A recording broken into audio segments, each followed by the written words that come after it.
सुनो सबकी, करो मन की।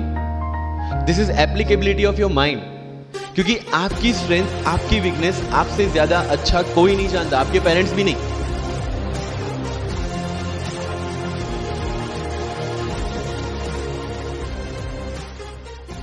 दोस्तों, अगर आपके सपने बड़े हैं तो आपका संघर्ष भी बड़ा होगा, और आपका संघर्ष बड़ा होगा तो आपकी मेहनत भी बड़ी होगी, और अगर आपकी मेहनत बड़ी होगी तो यकीन मानिए आपकी जीत भी बड़ी ही होगी।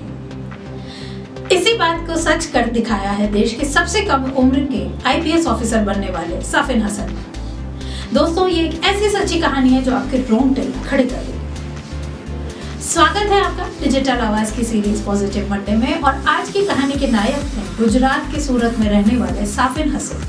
वीडियो को बिना स्किप करे अंत तक जरूर देखते रहिएगा। वीडियो शुरू करते हैं।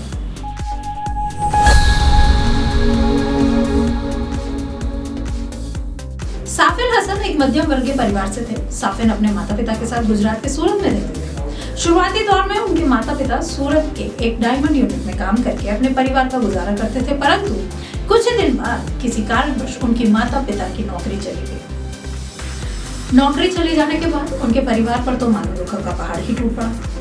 नौकरी चले जाने से उनके परिवार की आर्थिक स्थिति काफी खराब हो गई। परिवार की स्थिति को सुधार करने के लिए उनके पिता घर घर जाकर इलेक्ट्रीशियन का काम करने लगे, और उनकी मां ने घरों और शादियों के समारोह में जाकर रोटियां बनाने का काम करना शुरू किया। हालात इतने खराब हो चुके थे कि कुछ पैसा अतिरिक्त कमाने के लिए साफिन हसन के पिता और उनकी माता सर्दी के दिनों में सड़क के किनारे उबले अंडे और चाय बेचना शुरू कर चुके थे। अपने परिवार की पालन पोषण कर सके और हसन की पढ़ाई में कोई दिक्कत नहीं हो, इसके लिए उन्होंने निरंतर संघर्ष किया। साफिन हसन ने अपने संघर्ष के दिनों को याद करते हुए कहते हैं कि मैं अपनी माँ को सर्दियों में कभी पसीने से भीगा हुआ देखता था। मेरी माँ 3 बजे सुबह उठकर 15 से 200 तक रोज रोटियां बनाती थी, और इतनी मेहनत के बाद मात्र कुछ हजार रुपए ही कमा पाती थी। साफिन हसन ने अपने परिवार को हमेशा पैसों की तंगी से जूझता हुआ देखा। अपने परिवार को इन परिस्थितियों में देखकर ही साफिन हसन ने जीवन में कुछ करने की ठान ली। अब वे समझ गए थे कि अगर कोई उनके परिवार की दैनिकता को बदल सकता है तो वह खुद है। उस दिन उन्होंने ठान लिया कि अब वे अपने सपनों को पूरा करके ही रहेंगे। साफिन हसन ने अपने एक दिए गए इंटरव्यू में बताया कि जब स्कूल में पढ़ते थे तब एक बार उनके जिले के जिला अधिकारी ने उनके गांव का दौरा किया। उस वक्त जिला अधिकारियों ने उनके गांव में पहुंचे तो गांव में लोगों ने उनका बहुत सम्मान किया। जिला अधिकारी के प्रति गांव वालों का सम्मान और इज्जत देखकर साफिन बहुत हैरान हुए। जब उन्होंने किसी से पूछा कि ये कौन है जिसके साथ इतने अधिकारी और सुरक्षा गार्ड की गाड़ियां चल रही हैं, तब उन्हें बताया गया कि ये हमारे जिला के जिला अधिकारी हैं और इनका रुतबा किसी राजा से कम नहीं है, इसलिए इतना सम्मान इनको दिया जा रहा है। डीएम के रुतबे और काम से प्रभावित होकर साफिन ने भविष्य में डीएम बनने का सपना अपने मन में पाल लिया, और ये निर्णय कर लिया कि वे डीएम बनकर ही रहेंगे। इसके बाद साफिन हसन ने अपने मजबूत इरादे को लेकर दिल्ली की तरफ कूच किया। दिल्ली आने के बाद भी संघर्ष ने उनका पीछा नहीं छोड़ा। उन पर यहाँ रहने और खाने और कोचिंग की फीस का बहुत बड़ा बोझ था। साफिन हसन के संघर्ष को देखकर एक गुजराती परिवार ने 2 साल उनका कोचिंग का और रहने का खर्चा उठाया। अगर मुझे फर्स्ट अटेम्प्ट में क्लियर करना है तो मुझे कोचिंग चाहिए। That was very clear in my mind. जब मैंने सोचा कि कोचिंग करना है, वाजीराम में करना है, क्योंकि I research a lot about coaching institutions, तब मैं डिसीजन पे पहुंचा कि वाजीराम में करना है। पता चला कि वहाँ की फीस 1.5 लाख है, रहने का खर्चा 3-3.5 लाख तो आराम से हो जाएगा। मेरे घर में टोटल सेविंग 10,000 से ज़्यादा नहीं थी उस time, but I saw the dream, करना है, यहीं से करना है।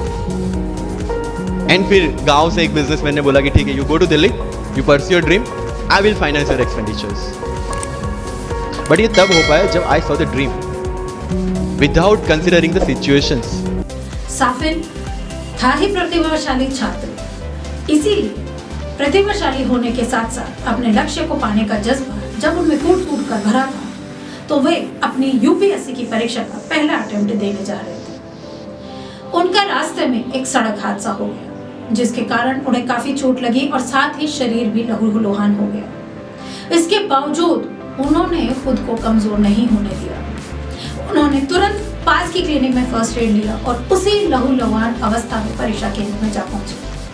अपनी मेहनत, मजबूत इरादे और परिवार के संघर्ष को अपनी ताकत बनाकर 2017 में साफिन हसन देश की सबसे कम उम्र के IPS अधिकारी बन गए। अपनी मेहनत और कठिन परिश्रम के दम पर देश की सबसे कठिन परीक्षा कही जाने वाली UPSC की परीक्षा में वो 570वें रैंक पर हासिल की और सबसे कम उम्र के भारतीय पुलिस सेवा के अधिकारी बन गए। साफिन हसन के संघर्ष और फिर उसके बाद मिली हुई सफलता की कहानी देश के उन लाखों युवाओं को प्रेरणा देती है जो हर साल UPSC और अन्य प्रतियोगी परीक्षा में भाग लेते हैं, पर थोड़ी सी कठिनाई में अपना हौसला खो देते हैं और विपरीत हालातों से हार मानकर अपने लक्ष्य से भटक जाते हैं। साफिन हसन की कहानी हमें बताती है कि कैसे कोई मनुष्य कड़ी मेहनत और अपने लक्ष्य के प्रति निष्ठा रखे कठिन से कठिन लक्ष्य को भी हासिल कर सकता है। दोस्तों, ये थी साफिन हसन की कहानी। उम्मीद है कि आपको उनकी कहानी पसंद आई होगी।